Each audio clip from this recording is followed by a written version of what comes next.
Buongiorno, buongiorno, bentrovate e bentrovati a tutte e a tutti. Grazie per essere qui, grazie per essere numerosi qui, per parlare ancora una volta di Gaza. Io immagino e so che Gaza non ce la siamo dimenticata, né qui né fuori di qui, soprattutto tra le persone di questo nostro paese che in questo ultimo anno ha dimostrato che Gaza non ce la dimentichiamo, appunto, e soprattutto oggi, visto che stanotte ci sono stati bombardamenti israeliani su Gaza, ma di questo parleremo fra un poco. Io in questo caso parlo da direttrice della collana La Stanza del Mondo, che ha deciso e ha chiesto di pubblicare in italiano la storia di Gaza di Jean-Pierre Filiou, che vi pregherei di accogliere con un applauso.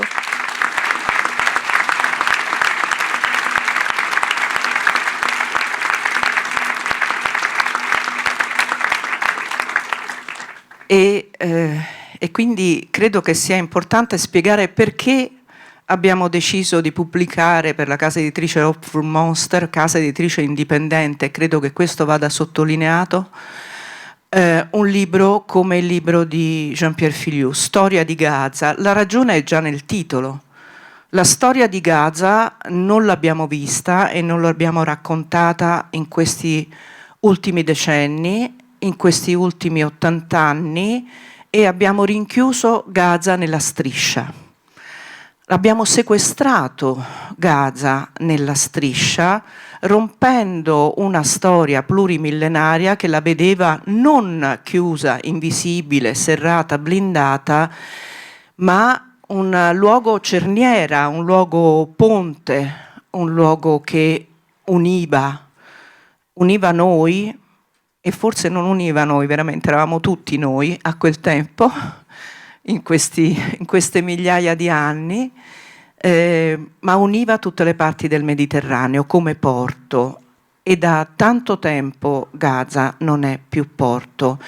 E credo che non si possa far comprendere al pubblico che cosa era e che cosa è Gaza se non partendo da una dimensione storica.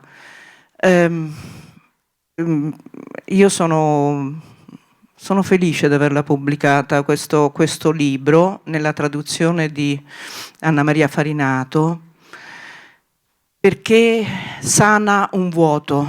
C'è già un vuoto della storia palestinese in italiano che adesso viene riempito molto. Libri che dovevano essere pubblicati 20 anni fa sono pubblicati adesso, ma ancora una volta manca Gaza, e soprattutto manca la Gaza che noi, non noi, ma insomma, è stata schiacciata su Hamas. Hamas come Gaza, Gaza come Hamas. Sappiamo benissimo che non è vero. E allora proprio per questo io ringrazio Jean-Pierre Filiou e partirei non tanto come una domanda, ma con una lettura, e cioè della poesia che ha scelto, poesia, secondo me è poesia, l'ha scritto un rapper palestinese, la poesia che apre il libro, e ve la leggerò se trovo gli occhiali, se no no. Li ho trovati.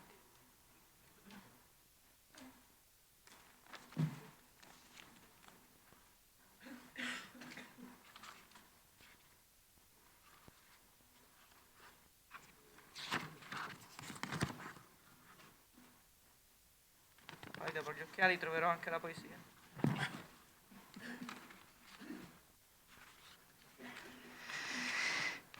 È vero che quel tempo è lontano, ma oggi leggo in questo libro, un triste libro di storia, il racconto di un popolo che si ostina a vivere. È vero che tutto ciò ancora risuona nel cuore di mio nonno. È vero che quel tempo è lontano, ma la vita continua a scorrere. La speranza non si spegne come un'eco nella solitudine. Cercando in questo libro ho trovato queste date. Pagina 22, il mandato sulla Palestina. Pagina 47, il piano di partizione. Pagina 48, il fiume di lacrime degli espulsi. Pagina 67, la guerra dei 6 giorni, Palestinian Rapper. Gaza 2006, quindi non dopo il 7 ottobre. Che cosa vuol dire adesso aver scritto una storia di Gaza e soprattutto dopo le notizie di questa notte, le ennesime terribili notizie di questa notte, cioè i bombardamenti? D'abord, je voulais vous remercier toutes et tous d'être présents. C'est une très grande émotion pour moi. On entend la traduction. Je crois que ça sent que je suis ému. Je voulais remercier évidemment l'ambassade de France et son Excellence présente ici, et remercier l'éditeur, remercier les traducteurs, remercier tous ceux qui participent à cette présentation, Tommaso Montanari qui m'a fait l'honneur de cette préface, Paola Caridi qui a dirigé cette collection et Christiane Greco pour le musée égyptien. Et préciser tout de suite pourquoi je porte toujours les couleurs de l'Ukraine quand je parle de Gaza. Je crois que c'est très important dans le monde aussi dangereux, aussi impitoyable, aussi horrible où nous vivons, de marcher sur nos deux jambes. Et malheureusement, il y a encore trop de personnes en Europe qui croient qu'on peut être solidaire de Gaza sans l'être de l'Ukraine, et l'inversement. La dernière fois que j'ai fait une conférence à Gaza, en arabe, à l'Institut français, qui a été bombardé depuis, c'était avant le conflit en cours, et j'y avais parlé de l'Ukraine. Quand j'ai enseigné à Kiev, pendant l'invasion russe, je parlais de Gaza.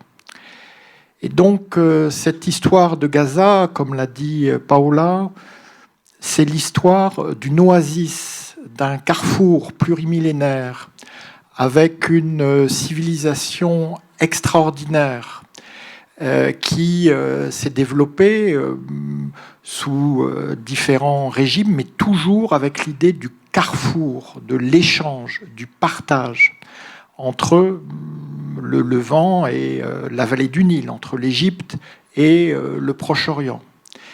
Et cette histoire, qui a duré pendant des millénaires, elle est trahie, elle est brisée quand on transforme l'oasis de Gaza, le carrefour de Gaza, le port de Gaza, le Wadi Gaza, la vallée Gaza, qui était le plus grand fleuve de cette partie du monde, la plus grande zone humide de cette partie du monde, beaucoup plus que le Jourdain et évidemment que la mer Morte, et on le transforme en bande.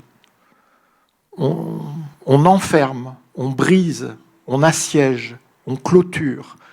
Et ça dure, et mes amis rappeurs l'avaient dit dès 2006, hein, ce sont les pages du livre avec les dates. Donc ça dure depuis 1948. C'était hier, le 15 mai. Hein, la commémoration de la Nakba, de la catastrophe palestinienne, de l'exode forcé de plus de la moitié de la population arabe de Palestine au moment de la création de l'État d'Israël.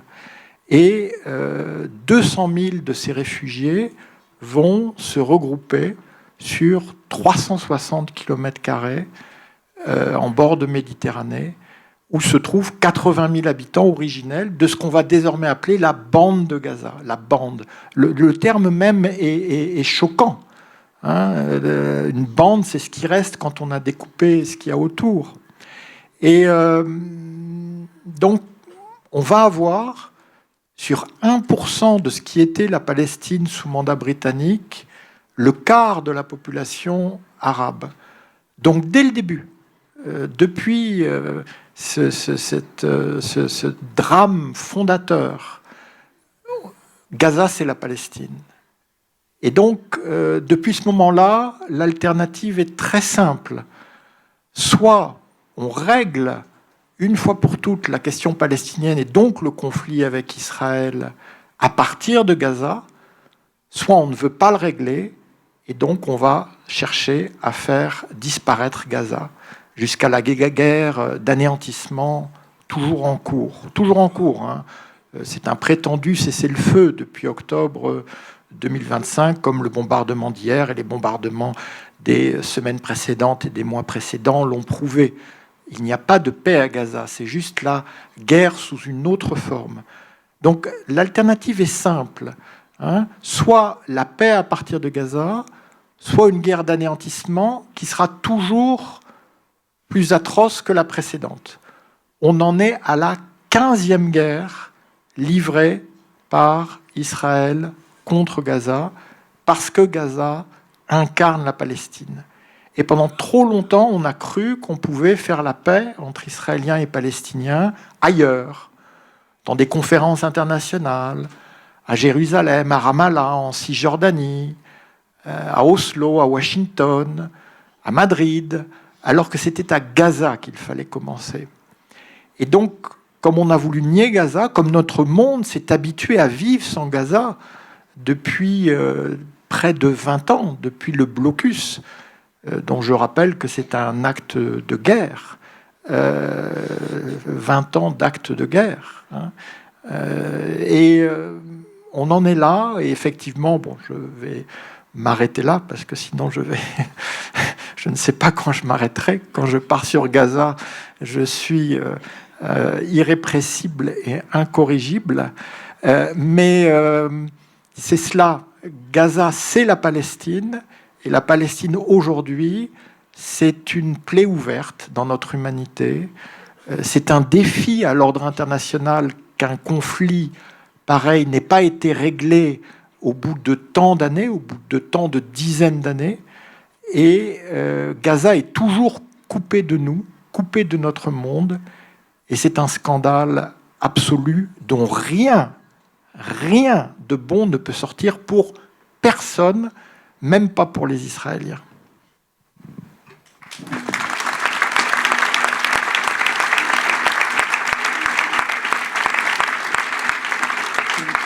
Grazie Jean-Pierre Filiou, e l'emozione colpisce tutti quanti, perché io sono riuscita a non presentare nessuno e quindi a non presentare chi è su questo palco assieme a me, forse perché siamo amici e quindi la consideravo come una cosa normale. Cristian Greco, che non serve che io presenti, a Torino.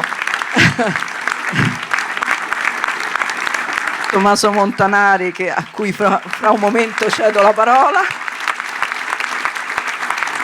E di Jean-Pierre Filiou non ho detto che è un diplomatico che ha avuto, cioè il suo curriculum vitae è molto lungo. Diplomatico, professore a Sciences Po, ha scritto molto, e ha scritto molto non solo di Gaza, ha scritto molto appunto di Asia sud-occidentale e Nord Africa, conosce quei luoghi, e credo che sia fondamentale in questo momento conoscere i luoghi, ed è l'unico peraltro fra gli occidentali con questa misura della storia che ha avuto la possibilità di essere a Gaza nel gennaio dell'anno scorso, quindi più di un anno fa, nel pieno del genocidio, ma come dire non c'era ancora questo tempo ancora più lungo, cioè poco meno di 3 anni. Vorrei appunto ringraziare Anne-Marie Decourt, ambasciatrice di Francia in Italia, e Beatrice Merz nella doppia versione, cioè di chi ha deciso assieme di pubblicare il libro di Jean-Pierre Filiou e di chi dirige la Fondazione Merz, che ospita una grande mostra, ma di questo vorrei che parlasse Tommaso, che ha vari ruoli in questo caso, nel senso che ha fatto l'introduzione, è nel comitato scientifico della mostra e a Gaza sta dedicando uno sguardo che è diverso dal mio, distante, ed è ancora più importante perché finché ne parliamo noi che l'abbiamo vista a Gaza è un altro conto. Il problema è che è una storia che riguarda tutte e tutti noi. Grazie. Ditemi se aspetta, mi devo ringraziare Rossana Ruggeri che vi sta traducendo dall'italiano al francese e dal francese all'italiano.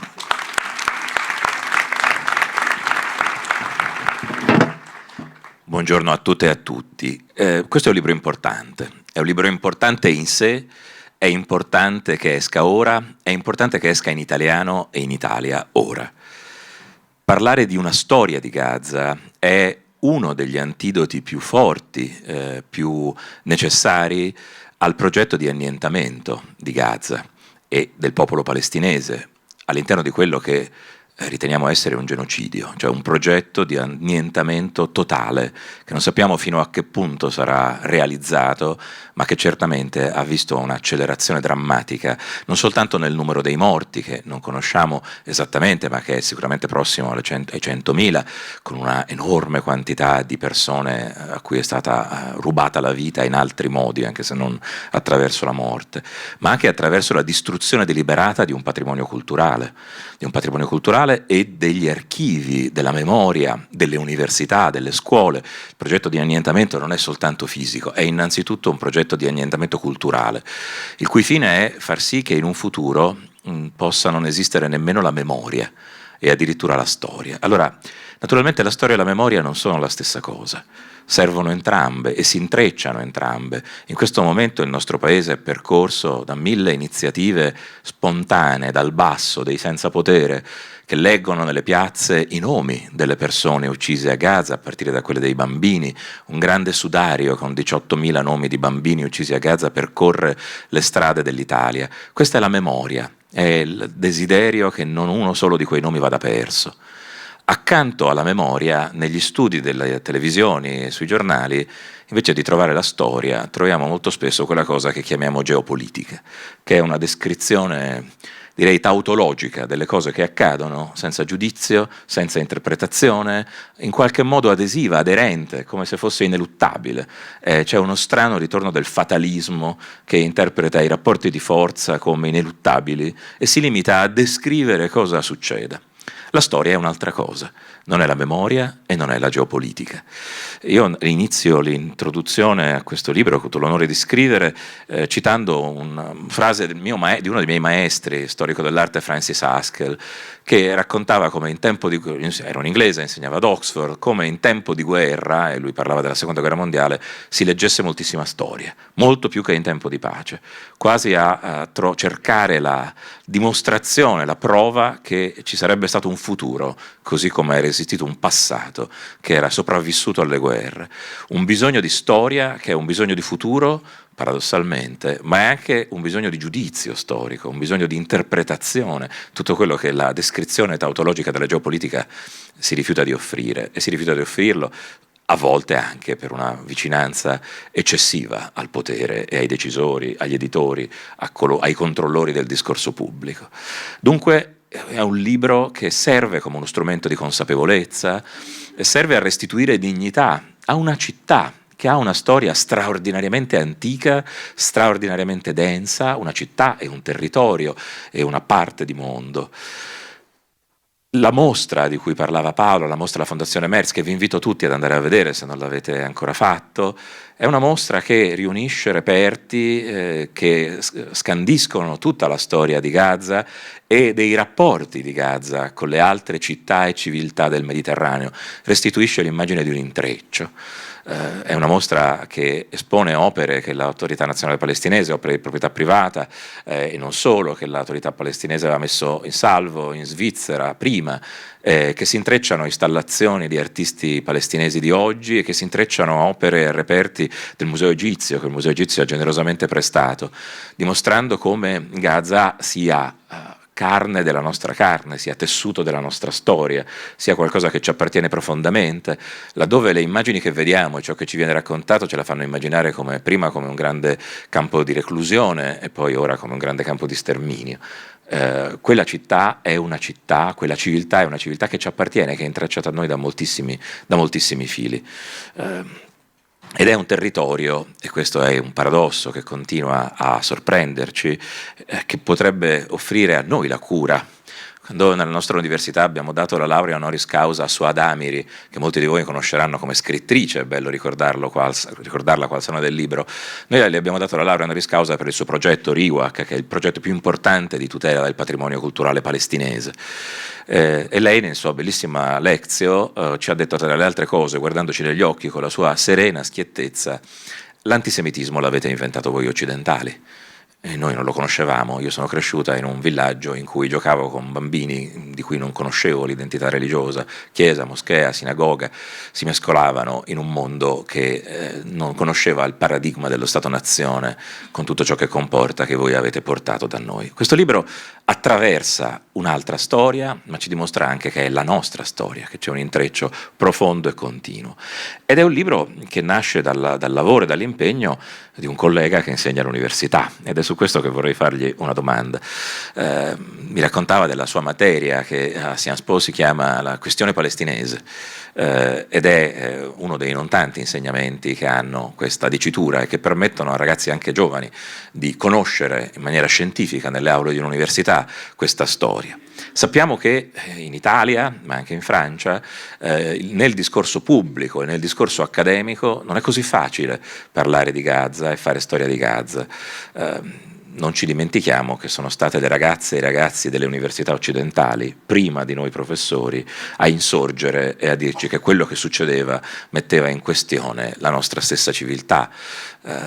E i paralleli con la situazione ucraina sono naturalmente molti. Qua c'è il problema in più che mentre la maggior parte di noi riconosce la Russia di Putin come uno Stato programmaticamente nemico dei nostri valori, Israele è uno stretto alleato del nostro mondo, della nostra politica, i cui ambasciatori accogliamo solennemente e i cui ministri abbracciamo quando vengono, e quindi questo ci investe di una responsabilità morale ancora più grave.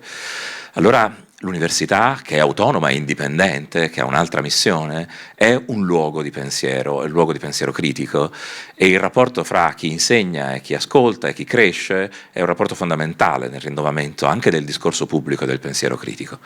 Quanto è complicato e quanto è importante studiare e insegnare Gaza all'università.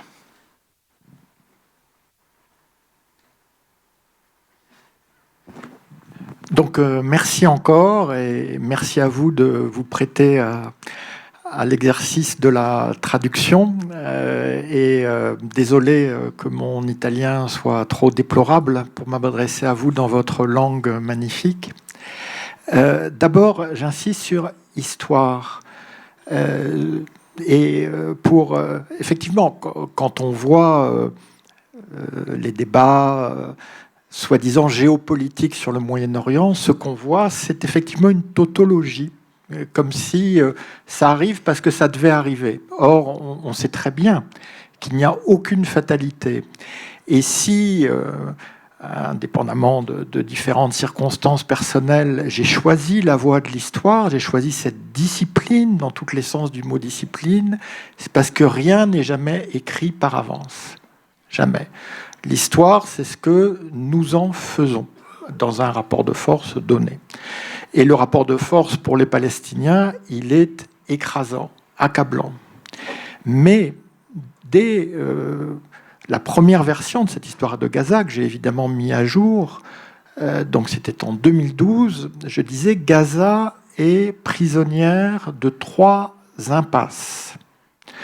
La première, c'est l'impasse israélienne, qui est de considérer Gaza exclusivement du point de vue de la sécurité d'Israël, sans jamais admettre qu'il y a un peuple qui a des droits et que on peut faire toutes les guerres, construire tous les murs, avoir toutes les technologies de surveillance, tous les algorithmes d'infiltration. Eh bien, ça n'empêche pas le 7 octobre 2023. La seule chose qui aurait pu vraiment l'empêcher, c'était un processus politique vers la paix. Or, c'est exactement le contraire que Netanyahou et son gouvernement extrémiste ont voulu imposer depuis, en disant « Ah, il n'y a pas de partenaire pour la paix ». Non, au contraire, il faut plus que jamais un partenaire pour la paix.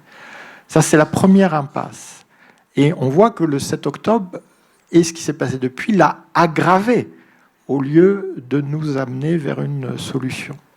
La deuxième impasse, ne l'oublions jamais, c'est l'impasse palestinienne.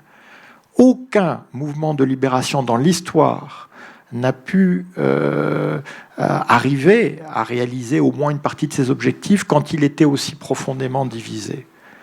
Or, le 7 octobre, c'est fondamentalement, au-delà de l'horreur des massacres perpétrés ce jour-là, une tentative du Hamas de faire disparaître l'Organisation de libération de la Palestine et d'exister de manière monopolistique, d'accaparer la cause palestinienne. Donc, et le Hamas n'a jamais fait la moindre autocritique sur la catastrophe qu'il a amenée sur le peuple palestinien ce jour-là, alors que tous les gens à Gaza, dès le 7 octobre, savaient que ça allait être plus terrible que tout, sans pouvoir imaginer le degré de l'horreur.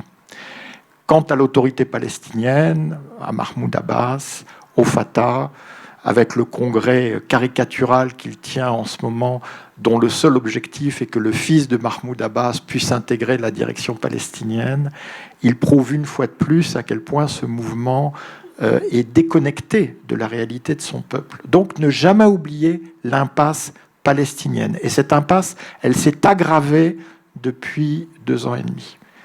Et la troisième impasse que j'ai énoncée en 2012, c'est l'impasse humanitaire. Dire et penser, quand on est l'Union européenne, quand on est les Nations unies, que Gaza, c'est un problème de nourriture à faire entrer, de médicaments à faire entrer, et pas un problème politique, finalement, et aujourd'hui on est arrivé à un niveau paroxystique, on n'arrive plus à faire entrer la nourriture, on n'arrive plus à faire entrer le médicament, parce que la question est politique. Donc ces 3 impasses, elles préexistaient, mais la crise actuelle, la guerre d'anéantissement, les a tout aggravées. Donc il faut faire totalement autre chose. C'est pas de l'utopie, c'est très simple. Hein. Gaza, c'est 360 km², c'est 2 millions d'habitants. Moi, j'avais prêché, j'avais plaidé auprès des dirigeants européens pendant 1 décennie pour qu'on ouvre un corridor maritime avec Chypre, pour que l'Europe, le territoire européen, soit lié à Gaza et que Gaza ne soit plus exclusivement assiégé par Israël et l'Égypte. N'oublions jamais la contribution de l'Égypte au siège pendant d'aussi longues années. Et voilà. Donc, alors au début, les dirigeants que je voyais, qui étaient tous des gens, des femmes et des hommes formidables, me disaient « Oh, ça va être compliqué à mettre en œuvre, etc. » Et en fait, il y avait une forme de consensus. Même les Israéliens n'étaient plus contre. Et puis, à un moment, il y a un certain nombre d'années, je ne donnerai pas la date, alors qu'avant, on me disait « Non, c'est compliqué, Israël, l'autorité... » Puis à un moment, on m'a dit « Ah, mais l'immigration !» Je dis « Ça, on ne me l'avait jamais dit. » Qu'il pouvait y avoir un problème d'immigration à Gaza. Et ça a montré aussi comment l'agenda politique européen avait changé sur ces questions. Mais comment, en même temps, on s'est fragilisé. Parce que Trump, il est à Mar-a-Lago, a joué au golf, plus souvent qu'il ne va à la messe. Ce qui se passe à Gaza ne va pas affecter sa vie. Nous, les Européens, ça nous affecte directement. Hein, autant que la crise ukrainienne. D'une autre façon, plus intime. Hein. Et effectivement, et là, je rejoins tout à fait ce qui vient d'être dit, il y a une demande, je dirais presque une exigence dans la jeunesse qui voit cette horreur et qui voit les contradictions, qui voit que, pour certains dirigeants, bombarder un hôpital, c'est un crime de guerre en Ukraine, mais c'est justifiable à Gaza. Ah bon ? Une occupation, c'est intolérable en Ukraine, mais après tout, à Gaza, plus c'est long, plus ça crée des droits. Ah bon ? Etc., etc. Et je dirais que, bon, moi j'ai 64 ans, mais heureusement que quand on a 20 ans, on trouve ça intolérable, parce que c'est intolérable. Mais c'est pas seulement intolérable, c'est très dangereux. C'est pas aider Gaza, ce n'est pas de la charité, c'est de l'humanité et c'est surtout travailler dans l'intérêt supérieur de l'Europe. Et je ne suis pas certain, et ça c'est un euphémisme d'anciens diplomates, que l'Europe ait été au rendez-vous de cette tragédie-là.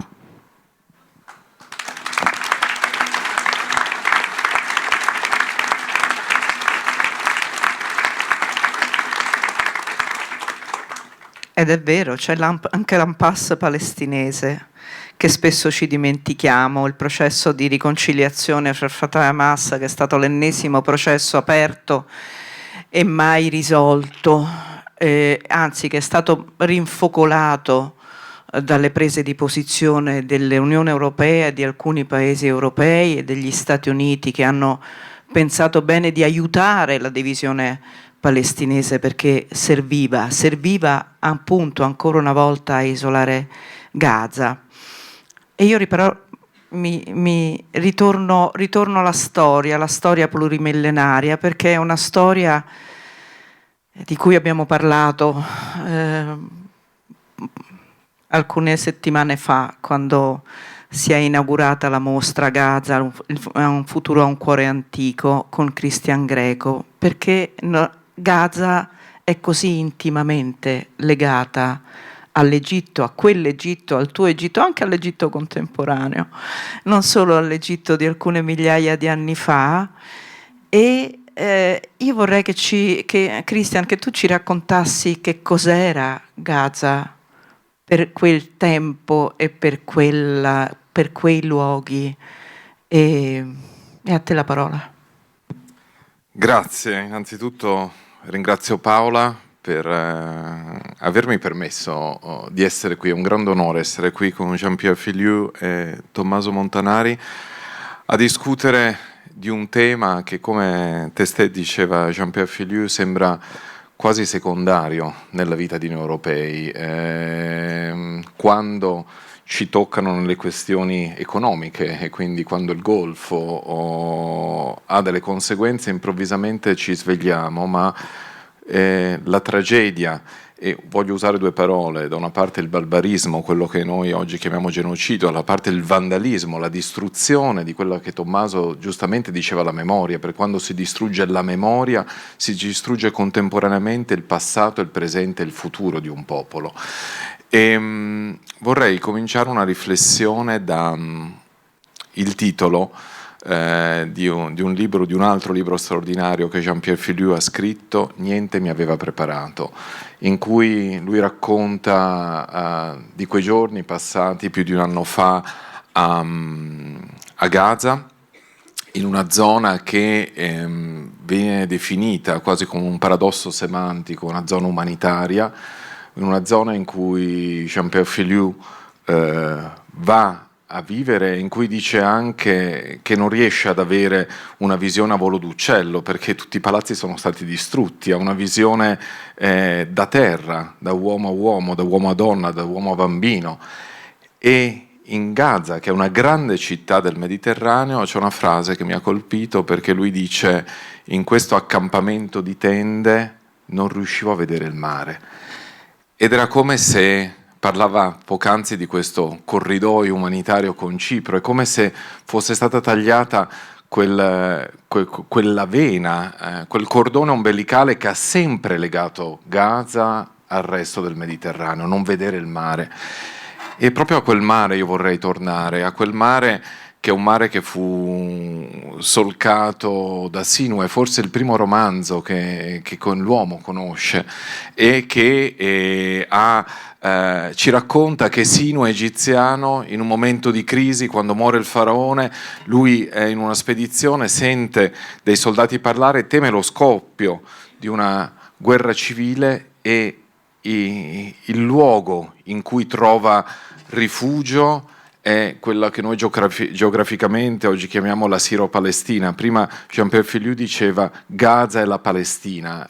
Ecco, io vorrei usare Gaza anche come sineddoche di tutta quell'area, perché i conflitti non si fermano purtroppo a Gaza, e ci torno fra un minuto.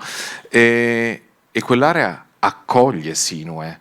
accoglie l'esule, peraltro lo accoglie, lui sposa la figlia del re, diventerà un principe, decidendo poi solo alla fine di tornare in Egitto perché vuole essere sepolto in Egitto. Allora la tragedia che oggi stiamo vivendo è una tragedia che non permette la circolazione di persone e di cose anche, perché il rapporto fra l'Egitto e la Palestina è antichissimo ed è alla base di quella fase di costituzione dell'Alto e del Basso Egitto, di queste due entità che poi porteranno alla formazione dell'Egitto faraonico, in cui sappiamo che influenze che provengono dall'Asia occidentale e dall'Africa porteranno poi alla creazione di quello che sarà l'Egitto. Dobbiamo anche sconfiggere un'altra creazione occidentale. Prima Tommaso Montanari diceva come l'antisemitismo l'abbiamo portato noi, l'abbiamo insegnato noi, parlava anche quanto sia ineluttabile la violenza. Mentre tu parlavi, Tommaso, mi venivano in mente le parole di Simone Weil, che durante la tragedia dell'Olocausto arriva ad uno dei poemi fondamentali del cosiddetto Occidente, dell'Iliade, e parla della forza che spinge Ettore ad andare in battaglia, Achille ad andare in battaglia, Patroclo ad andare in battaglia, come se fosse ineluttabile, ma poi alla fine, e c'è una frase bellissima di Simone Weil, in realtà poi alla fine Ettore ed Achille sono fratelli, perché sono vittime di questa forza verso la quale dovremmo tutti porre un argine. E allora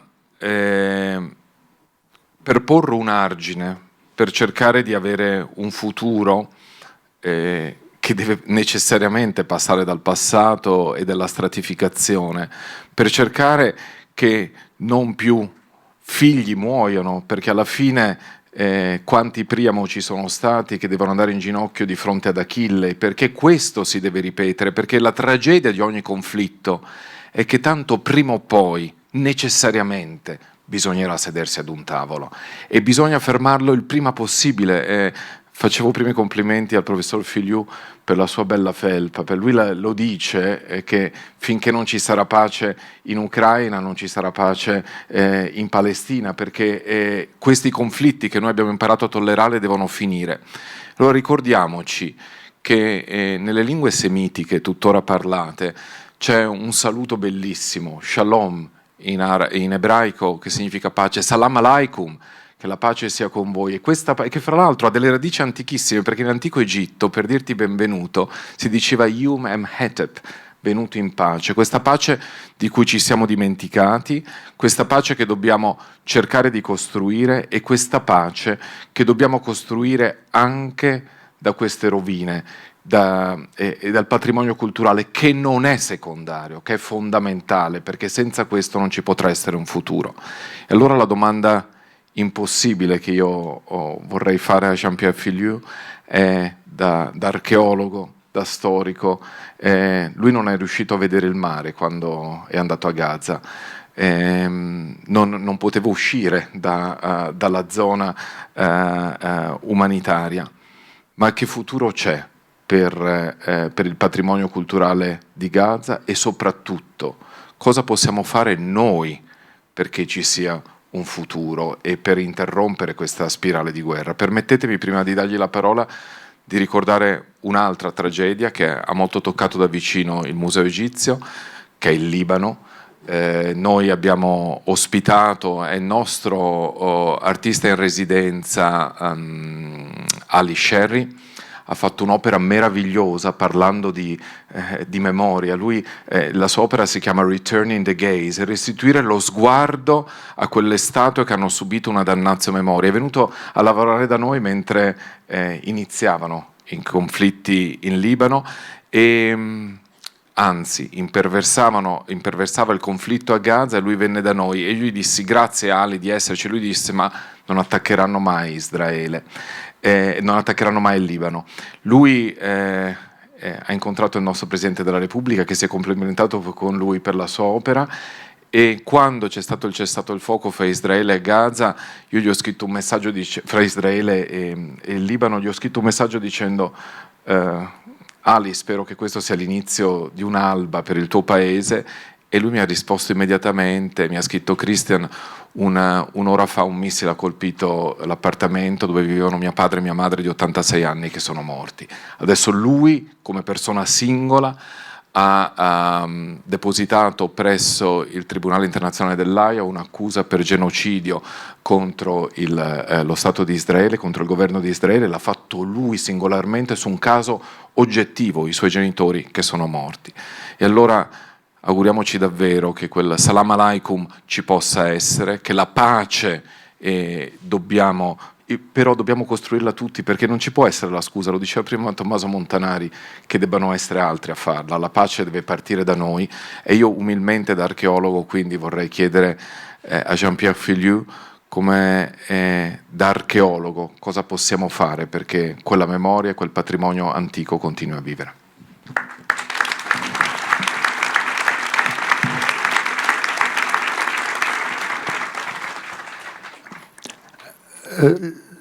Pour les Palestiniens de Gaza, comme pour les Libanais, comme pour les Syriens, on dit en arabe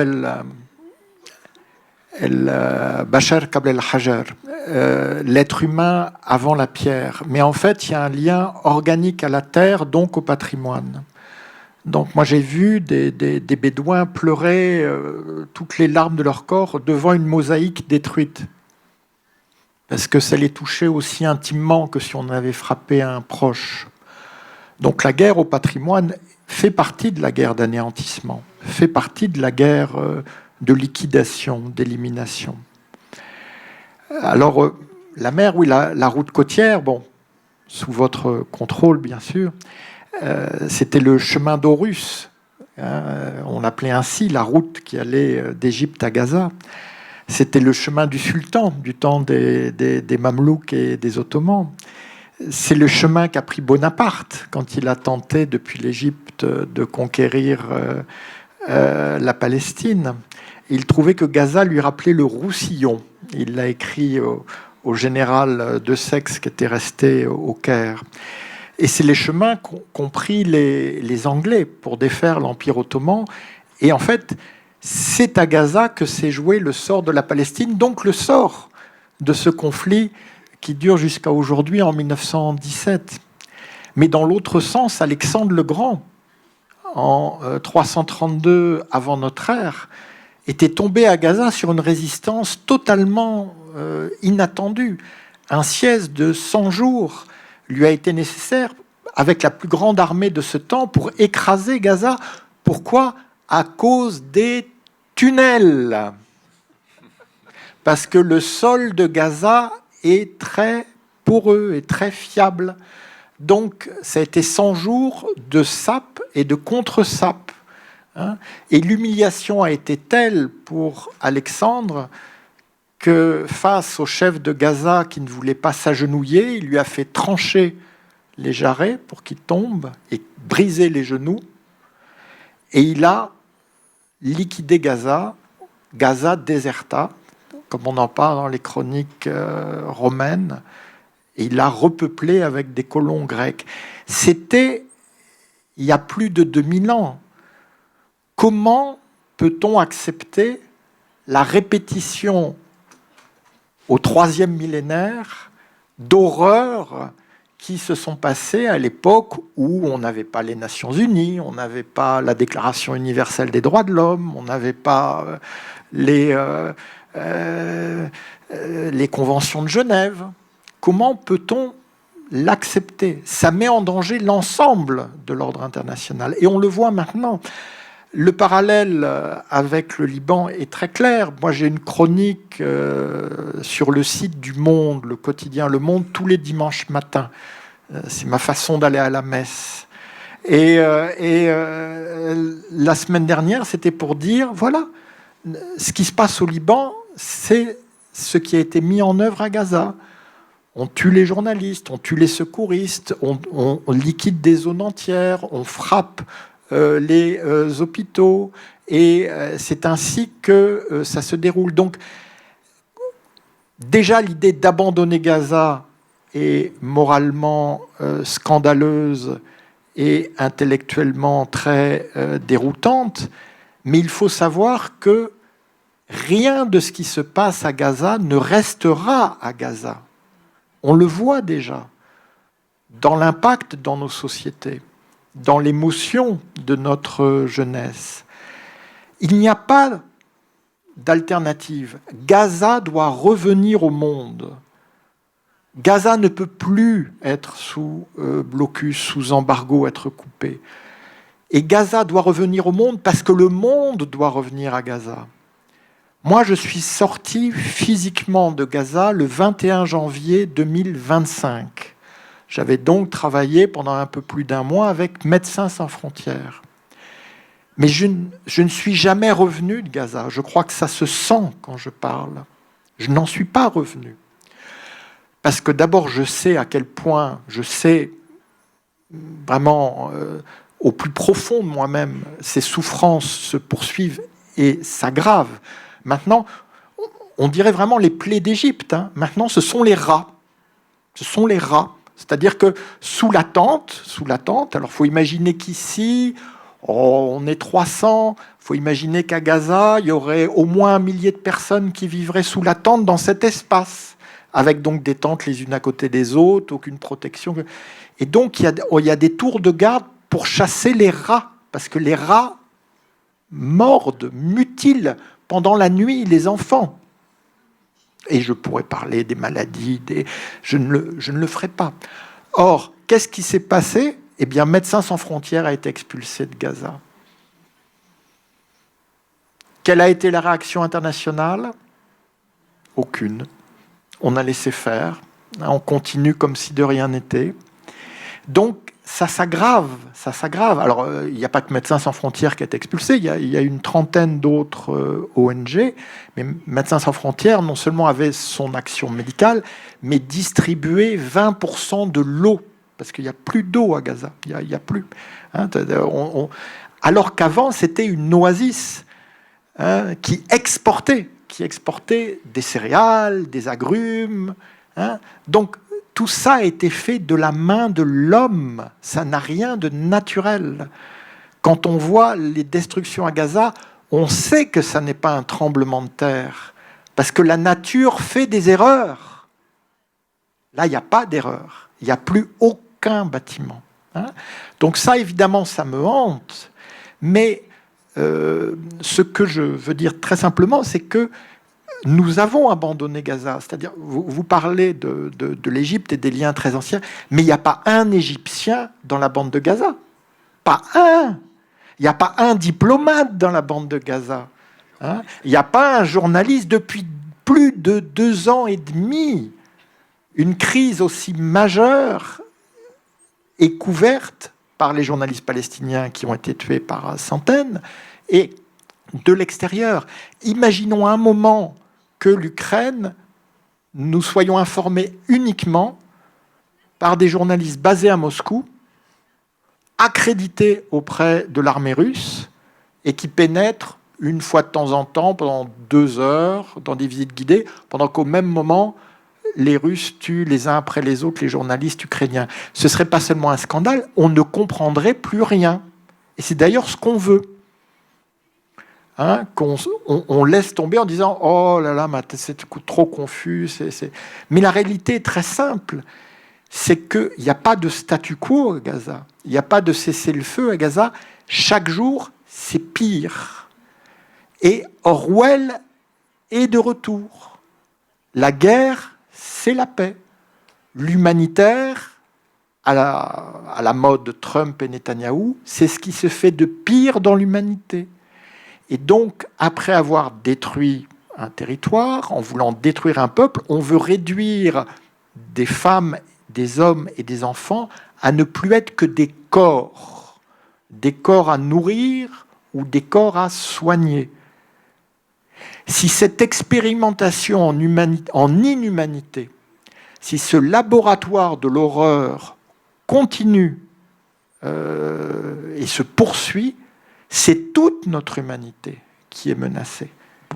Et ça, j'en suis profondément persuadé, et c'est peut-être le message le plus important que je voulais délivrer aujourd'hui à Turin.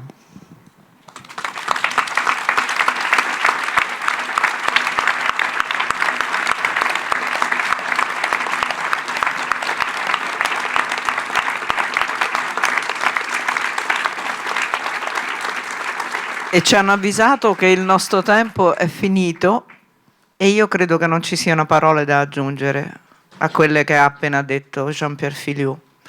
Solo una cosa direi, che è tempo che l'Unione Europea e i paesi che la compongano pongano fine a questo scandalo e a questo genocidio.